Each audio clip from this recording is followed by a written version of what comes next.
Du village de Gogoko, merci chef. Nous allons donc profiter de notre passage dans ce village pour lui demander, vous savez que la Côte d'Ivoire a connu une crise grave, la crise de 2011. Chef, bonsoir. Bonsoir.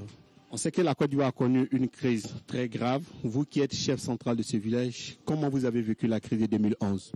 Vraiment, cette crise nous a peiné.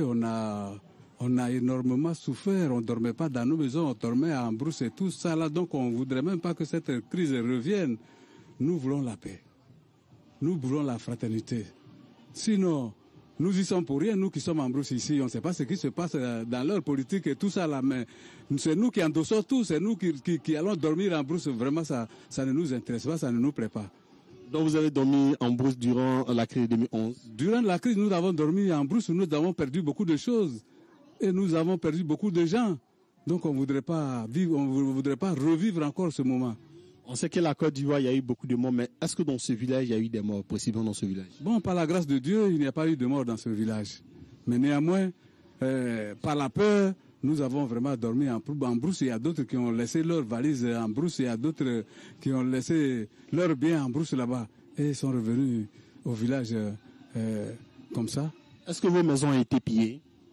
Non, nos maisons n'ont pas été pillées dans ce village. Sinon, ailleurs, paraît-il que les maisons ont été pillées, même dans les environs.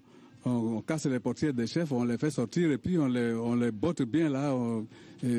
C'est ce qui s'est passé. Mais néanmoins, par la grâce de Dieu, chez nous ici, ça n'a pas été le cas. Nous sommes à quelques mois des élections. Comment vous voyez la présidentielle? Bon, nous n'avons pas d'appréciation à apporter pour le moment. Bon, les candidats ne se sont pas fait présenter. Bon, c'est pas pour le moment ce qui se passe. Donc, bon, on attend les élections. On va voir comment est-ce que ça peut arriver. Sinon, pour le moment, on n'a rien à dire à ce propos.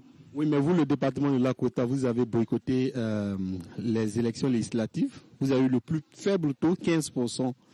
Est-ce que vous allez voter pour la présidentielle?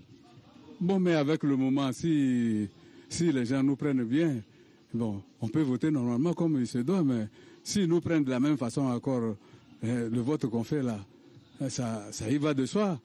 Donc, en tout cas, il n'a qu'à bien nous prendre et puis bon, à bien voter. Est-ce que vous n'avez pas peur? Non, on n'a pas peur. On n'a pas peur. Merci, chef. Merci beaucoup.